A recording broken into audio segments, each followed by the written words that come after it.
নমস্কাৰ এই মুহূৰ্তত আহি পৰিছে সন্ধিয়াৰ কেইবাটাও বিগ ব্ৰেকিং নিউজ। আজি হৈছে 4 জানুৱাৰী। আপুনি কৃষক পঞ্জীয়ন কৰিলে নে? এতিয়া কৰা কৃষক পঞ্জীয়ন অন্যথা কৰ্তন হ'ব পাৰে পিএম কিষাণৰ তালিকাৰ পৰা আপোনাৰ নাম। কৃষকসকলৰ বাবে এটা ডাঙৰ খবৰ আহি পৰিছে। অৰুণোদয়ৰ প্ৰতিজন হিতাধিকাৰী বেংক একাউণ্টত 1250 টকাৰ পৰিৱৰ্তে 8000 টকা পাবলৈ কৰিবলগীয়া দুটা গুৰুত্বপূৰ্ণ কাম। অন্যথা আপোনাৰ একাউণ্টত অৰুণোদয় আঁচনি 8000 টকা নাপাব। আজি অসমৰ মুখ্যমন্ত্ৰী ডক্টৰ হিমন্ত বিশ্ব শৰ্মাই আত্মসহায়ক মহিলাৰ একাউণ্টত 10,000 টকা সোমাই দিলে। আপুনি 10,000 টকা পালেনে? চৰকাৰী ঘৰৰ প্ৰতিজন হিতাধিকাৰীৰ বাবে ভাল খবৰ। চৰকাৰী ঘৰত টকা সোমাব। ৰেচন কাৰ্ড থাকিলে 10 তাৰিখৰ পূৰ্বে কৰক এইকেইটা কাম। লগতে কেইবাটাও ৰাজনৈতিক খবৰৰ লগতে অৰাজনৈতিক খবৰ যুগুত কৰা হৈছে আজিৰ দিনটোত। গোটেই অসম তথা ভাৰতৰ বিভিন্ন প্ৰান্তৰ পৰা যুগুত হৈছে কেইবাটাও ডাঙৰ খবৰ। এনেবোৰ খবৰ নিতৌ পাই থাকিবলৈ চেনেলটি ছাবস্ক্ৰাইব কৰি ভিডিঅ'টো এটা লাইক কৰিবলৈ নাপাহৰিব। আজিৰ আমাৰ প্ৰথম খুবেই গুৰুত্বপূৰ্ণ খবৰ হৈছে অসমবাসীৰ বাবে এটা ডাঙৰ খবৰ। আপুনি কৃষক পঞ্জীয়ন কৰিলে নে? তেন্তে আপোনাৰ বাবে এটা ডাঙৰ খবৰ। কৃষক পঞ্জীয়ন নকৰা লোকৰ নাম কৰ্তন হ'ব পাৰে পিএম কিষাণ যোজনাৰ তালিকাৰ পৰা। পিএম কিষাণৰ তালিকাত আপোনাৰ নাম অন্তৰ্ভুক্ত হৈ আছে নেকি? যদি আপুনি এতিয়ালৈকে কৃষক পঞ্জীয়ন কৰা নাই অতি শীঘ্ৰে কৰাই লওক। কৃষকৰ বাবে অহা কেইবাটাও নতুন আঁচনিৰ কথা উল্লেখ কৰিছে চৰকাৰে।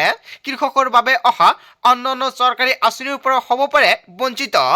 পিএম কিষাণৰ 22 নং কিস্তিৰ ধন বিতৰণৰ পূৰ্বে কৃষকৰ বাবে ডাঙৰ খবৰ আহি পৰিছে। অতি শীঘ্ৰে দেশৰ কোটি কোটি কৃষকৰ একাউণ্টত পিএম কিষাণৰ 22 নং কিস্তিত 2000 টকা প্ৰদান কৰিব। পিএম কিষাণৰ তালিকাত আপোনাৰ নাম আছে নেকি? তেনে ক্ষেত্ৰত কেতিয়া আপোনাৰ বেংক একাউণ্টত পিএম কিষাণৰ 22 নং কিস্তিৰ টকা প্ৰদান কৰিব? আজিয়ে যোগাযোগ কৰক কৃষক পঞ্জীয়নৰ বাবে সংশ্লিষ্ট গাঁও পঞ্চায়তৰ সৈতে। যদি আপুনি এতিয়ালৈকে কৃষক পঞ্জীয়ন কৰা নাই তেনে ক্ষেত্ৰত আপুনি গাঁও পঞ্চায়তৰ সৈতে যোগাযোগ কৰক। কেৱল এয়াই নহয়, upfr.agritrack.gov.in কৰিব পাৰিব পঞ্জীয়ন। উত্তৰ প্ৰদেশ চৰকাৰে কৃষকৰ সুবিধাৰ্থে মুকলি কৰিছে এপ, আৰু অসমৰ প্ৰতিগৰাকী হিতাধিকাৰী কিন্তু এপৰ জৰিয়তে কৰিব নোৱাৰিব। আধাৰ কাৰ্ড, পান কাৰ্ড আৰু আধাৰ পঞ্জীকৃত মোবাইল নম্বৰ আৰু মাটিৰ জমাবন্দী কপি এইকেইখন নথিপত্ৰ আপোনাৰ আছে নেকি? তেনে ক্ষেত্ৰত আপুনি কৃষক পঞ্জীয়ন কৰিব পাৰিব। যদি এইকেইখন নথিপত্ৰ আপোনাৰ নাই তেনে ক্ষেত্ৰত কিন্তু আপুনি পঞ্জীয়ন কৰিব নোৱাৰিব। এই চাৰিবিধ নথিৰ সৈতে আপুনি পঞ্জীয়ন কৰিব পাৰিব নিজৰ নাম, আধাৰ কাৰ্ড আৰু সক্ৰিয় ফোন নম্বৰৰ জৰিয়তে আজিই কৰি লওক পঞ্জীয়ন। কৃষক পঞ্জীয়নৰ বাবে নিজ নিজ গাঁও প্ৰধানৰ সৈতেও কৰিব পাৰিব যোগাযোগ। কেৱল এয়াই নহয়, জিলা সাধাৰণ সেৱা কেন্দ্ৰ CSC সমূহতো পঞ্জীয়ন চলি আছে। কৃষক পঞ্জীয়ন হোৱাৰ পিছতে লাভ কৰিব চৰকাৰৰ বহুতো সুবিধা, যেনেকুৱা ধৰক পিএম কিষাণৰ অধীনত আপুনি টকা পাব। যদি আপুনি ভাবিছে নতুনকৈ আবেদন কৰিব, নিশ্চয় কৰক। কেনেকৈ কৰিব নিশ্চয় সম্পূৰ্ণকৈ জানিলে আৰু আজিৰ ভিডিঅ' যিমান পাৰে সকলোৱে বেছিকৈ শ্বেয়াৰ কৰি দিব। তাৰপিছত অসমবাসী ৰাজক জনাইছো আমাৰ পৰৱৰ্তী খুবেই গুৰুত্বপূৰ্ণ খবৰ, লগতে ডাঙৰ খবৰ। হাতে হাতে তালিকালৈ সাজু হৈছে প্ৰশাসন। ৰাজ্যত 12 লাখ বিঘা ভূমিত চলিব উচ্ছেদ অভিযান। অসমৰ মুখ্যমন্ত্ৰী ডক্টৰ হিমন্ত বিশ্ব শৰ্মাই কঠোৰ হৈছে। উৱাচানিকী লোকৰ বিৰুদ্ধে কঠোৰ হৈছে মুখ্যমন্ত্ৰী ডক্টৰ হিমন্ত বিশ্ব শৰ্মাই। বেদখলকাৰীৰ বিৰুদ্ধে কোনো কাৰণতে উচ্ছেদ বন্ধ নহয়। এখনৰ পিছত আন এখন জিলাত চলিছে বৃহৎ উচ্ছেদ অভিযান। এই পৰ্যন্ত 1,60,000 ভূমি বেদখলমুক্ত হৈছে। বৰ্তমানে অতি কমেও 12 লাখ ভূমি বেদখলকাৰীৰ কবলত আছে, আৰু সকলো বেদখলকাৰী ভূমি উচ্ছেদ কৰা হ'ব। অসমৰ মুখ্যমন্ত্ৰী ডক্টৰ হিমন্ত বিশ্ব শৰ্মাৰ প্ৰতিশ্ৰুতি। অসমৰ মুখ্যমন্ত্ৰী ডক্টৰ হিমন্ত বিশ্ব শৰ্মাই এটা প্ৰতিখন জিলাতে উচ্ছেদ চলাব। আপোনাৰ জিলাত উচ্ছেদ হৈছে নেকি? আপোনাৰ জিলাৰ নামটো কি? কমেণ্ট কৰি জনাই দিয়ক। তাৰপিছত অসমবাসী ৰাজক জনাইছো আমাৰ পৰৱৰ্তী খুবেই গুৰুত্বপূৰ্ণ খবৰ, লগতে ডাঙৰ খবৰ। 2026ত বিজেপিৰ হেট্ৰিক হয়, এটা বিগ ব্ৰেকিং নিউজ আহি পৰিছে। পিপুল পালছৰ সমীক্ষাত তৃতীয়বাৰলৈ অসমত হ'ব বিজেপিৰ চৰকাৰ। বিজেপি মিত্ৰজোঁটক দিছে 90খন আসন। সমীক্ষা অনুসৰি বিজেপিয়ে অকলে লাভ কৰিব 69ৰ পৰা 74খন আসন। মুখ্যমন্ত্ৰী হিচাপে ৰাজ্যবাসীৰ প্ৰথম পচন্দ মুখ্যমন্ত্ৰী ডক্টৰ হিমন্ত বিশ্ব শৰ্মা হয়। অসমৰ প্ৰতিগৰাকী জনতাই কি ক'ব? অসমৰ পৰৱৰ্তী মুখ্যমন্ত্ৰী হিচাপে আপুনি কাক বিচাৰে? অসমৰ মুখ্যমন্ত্ৰী ডক্টৰ হিমন্ত বিশ্ব শৰ্মাক পুনৰ মুখ্যমন্ত্ৰী হিচাপে বিচাৰিছে নেকি? নিশ্চয় আপোনাৰ মন্তব্যটো কমেণ্ট কৰি জনাই দিব, আৰু আপোনাৰ জিলাৰ নামটো কি সেও আপুনি কমেণ্ট কৰি জনাবলৈ নাপাহৰিব। আৰু আজিৰ ভিডিঅ' যিমান পাৰে সকলোৱে বেছিকৈ শ্বেয়াৰ কৰি দিব। তাৰপিছত অসমবাসী ৰাজক জনাইছো আমাৰ পৰৱৰ্তী খুবেই গুৰুত্বপূৰ্ণ খবৰ, লগতে ডাঙৰ খবৰ। ট্ৰিবিউনেল নহয়, ডিচিয়ে পুছবেক কৰিব বাংলাদেশীক। পুনৰ এটা বিগ ব্ৰেকিং নিউজ আহি পৰিছে। বাংলাদেশী সন্দৰ্ভত আপুনি জনাওক ডিচিক 24 ঘণ্টাৰ ভিতৰতে কৰা হ'ব পুছবেক।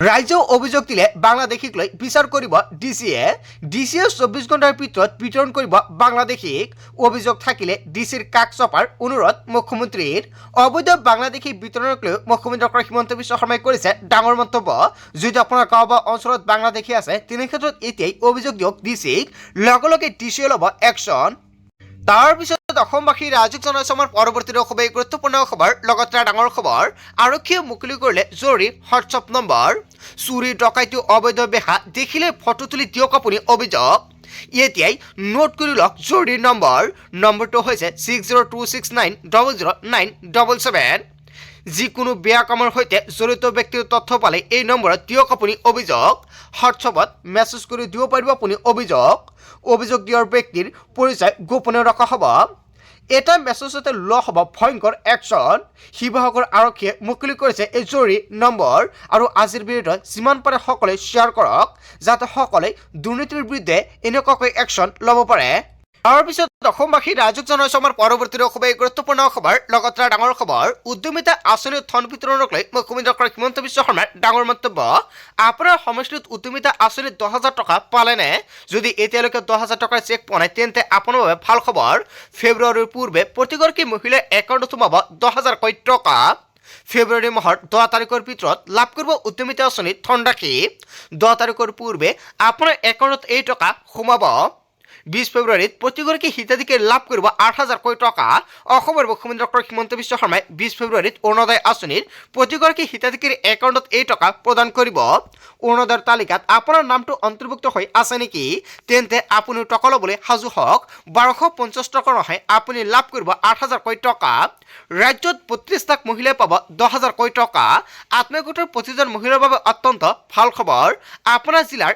নাম কি ইতিমধ্যে 40 লাখ মহিলাই ইতিমধ্যে 14 লাখ মহিলাই লাভ কৰিছে এই ধনৰাশি গোৱালপাৰা জিলাৰ সকলো মহিলাই লাভ কৰিব এই ধনৰাশি ধন বিতৰণ কৰি মুখ্যমন্ত্ৰী ডক্টৰ হিমন্ত বিশ্ব শৰ্মাই কৰিলে এই ডাঙৰ মন্তব্য অতি শীঘ্ৰে প্ৰতিটো সমষ্টিত মুখ্যমন্ত্ৰী ডক্টৰ হিমন্ত বিশ্ব শৰ্মাই সভাপতি 10,000 টকাৰ চেক বিতৰণ কৰিব যদি আপোনাৰ সমষ্টিত এতিয়ালৈকে 10,000 টকাৰ চেক পোৱা নাই নিশ্চয় আপোনাৰ সমষ্টিৰ নামটো আপুনি কমেণ্ট কৰি জনাই দিয়ক আপোনাৰ সমষ্টিত কেতিয়া 10,000 টকাৰ চেক বিতৰণ কৰিব মুখ্যমন্ত্ৰী ডক্টৰ হিমন্ত বিশ্ব শৰ্মাই নিশ্চয় সম্পূৰ্ণকৈ জনাই দিম তাৰপিছত অসমবাসী ৰাজুক জনাইছে আমাৰ পৰৱৰ্তী খুবেই গুৰুত্বপূৰ্ণ খবৰ লগতে ডাঙৰ খবৰ 9 জানুৱাৰীত অসম বন্ধ ঘোষণা 2026 প্ৰথমটো অসম বন্ধ ঘোষণা 12 ঘণ্টাৰ বাবে অসম স্তব্ধ কৰাৰ হুংকাৰ 26 নিৰ্বাচনৰ পূৰ্বে বিপদত পৰিব পাৰে বিজেপি নৱবৰ্ষৰ দ্বিতীয়টো দিনতে বিজেপিৰ বিৰুদ্ধে এনেকুৱাকৈ হুংকাৰ ৰাজ্যৰ গাঁৱে আৰম্ভ হ'ব বিজেপি হটাও অভিযান বিজেপিৰ বিৰুদ্ধে গৰ্জন ৰাজ্যৰ জাতীয় সংগঠনৰ জনজাতিকৰণৰ পৰা বঞ্চিত কৰাৰ বাবে বিজেপিৰ বিৰুদ্ধে হুংকাৰ দিছে বিজেপিৰ বিৰুদ্ধে গজৰি উঠিছে আক্ৰমণে এনেকুৱাকৈ কেইবাটাও বিৰোধী সিদ্ধান্ত গ্ৰহণ কৰিছে ইয়াৰ বিষয়ে জনতাই কি ক'ব যদি জনতাৰ কিবা মন্তব্য কৰিব লগা থাকে আপোনালোকৰ মন্তব্যটো নিশ্চয় কমেণ্ট কৰি জনাই দিব তাৰপিছত অসমবাসী ৰাজুক জনাইছে আমাৰ পৰৱৰ্তী খুবেই গুৰুত্বপূৰ্ণ খবৰ লগতে ডাঙৰ খবৰ ৰাজ্যৰ সত্ৰ আৰু নামঘৰৰ উদাসীন ভকত লৈ অসমৰ মুখ্যমন্ত্ৰী ডক্টৰ হিমন্ত বিশ্ব শৰ্মাই বিৰোধ সিদ্ধান্ত গ্ৰহণ কৰিছে মাহিলী প্ৰদান কৰা হ'ব ধনৰাশি প্ৰতি মাহৰ 10 তাৰিখে একাউণ্টত সোমাব 1,500 টকা জিলা আয়ুক্তৰ যোগেদি ৰাজ্যজুৰি তালিকা প্ৰস্তুত কৰিছে দিছপুৰ লোকসেৱা ভৱনত আঁচনি শুভ আৰম্ভণি কেৱল ইয়াই নহয় জিলাভিত্তিক ভকতৰ সংখ্যাও ঘোষণা কৰিছে মুখ্যমন্ত্ৰী ডক্টৰ হিমন্ত বিশ্ব শৰ্মাই বৰপেটাত 10 গৰাকী ভকত আছে কেৱল ইয়াই নহয় ধুবুৰীত 8 গৰাকী গোৱালপাৰাত 8 গৰাকী গোলাঘাটত 6 গৰাকী যোৰহাটত 54 গৰাকী আৰু কামৰূপত 14 গৰাকী লখিমপুৰত 22 গৰাকী মাজুলীত 474 গৰাকী নলবাৰীত 6 গৰাকী আৰু নগাঁৱত 7 গৰাকী ওদালগুৰিত 3 গৰাকী শিৱসাগৰত 5 গৰাকী আৰু শোণিতপুৰত 3 গৰাকী ৰাজ্যৰ সৰ্বমুঠ 620 গৰাকী ভকতলৈ প্ৰদান কৰা হ'ব এই ধনৰাশি সত্ৰৰ মাটি বিদখলৰ বিৰুদ্ধে কঠোৰ হৈছে ৰাজ্য চৰকাৰ হয় অসমৰ মুখ্যমন্ত্ৰী ডক্টৰ হিমন্ত বিশ্ব শৰ্মাই বিৰোধ সিদ্ধান্ত গ্ৰহণ কৰিছে মুঠ 15,288 বিঘা মাটি সত্ৰৰ মাটি এতিয়া বেদখলকাৰীৰ কবলত আৰু অতি শীঘ্ৰে কৰা হ'ব উচ্ছেদ অভিযান ইয়াক লৈ মুখ্যমন্ত্ৰী ডক্টৰ হিমন্ত বিশ্ব শৰ্মাই বৃহৎ ঘোষণা কৰিছে তাৰপিছত অসমবাসী ৰাজুক জনাইছো আমাৰ পৰৱৰ্তী খুবেই গুৰুত্বপূৰ্ণ খবৰ লগত ডাঙৰ খবৰ 1 জানুৱাৰীৰ পৰা সকলো ক্ষেত্ৰত হ'ব বৃহৎ সাল সলনি হয় 1 জানুৱাৰীৰ পৰা কেইবাটাও নতুন নিয়ম সলনি হৈছে এইকেইটা নিয়মত পৰিব প্ৰভাৱ কৃষি বাণিজ্য বেংক সকলো ক্ষেত্ৰতে হ'ব পৰিৱৰ্তন ইউপিআইৰ পৰা আৰম্ভ কৰি এলপিজিলৈকে সকলোতে হৈছে পৰিৱৰ্তন অষ্টম দৰমহা আয়োগৰ ভিত্তিত বৃদ্ধি পাব পাৰে দৰমহা 2026ৰ পৰা বৃদ্ধি পাব চাৰিচকীয়া বাহনৰ মূল্য আৰু 26ৰ পৰা চাৰিচকীয়া বাহনৰ মূল্য বৃদ্ধি কৰা হৈছে 1ৰ পৰা 3%লৈকে বৃদ্ধি কৰা হৈছে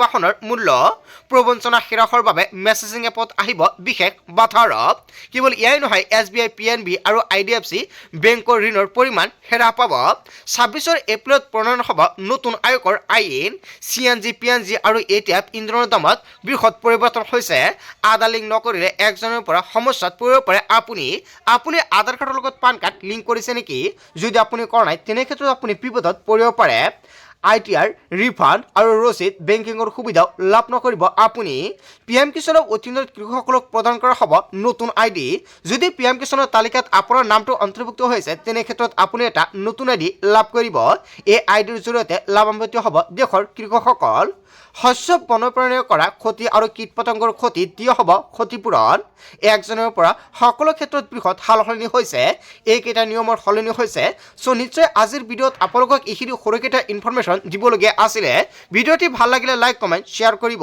থেংক ইউ ফৰ ৱাচিং ফুল ভিডিঅ'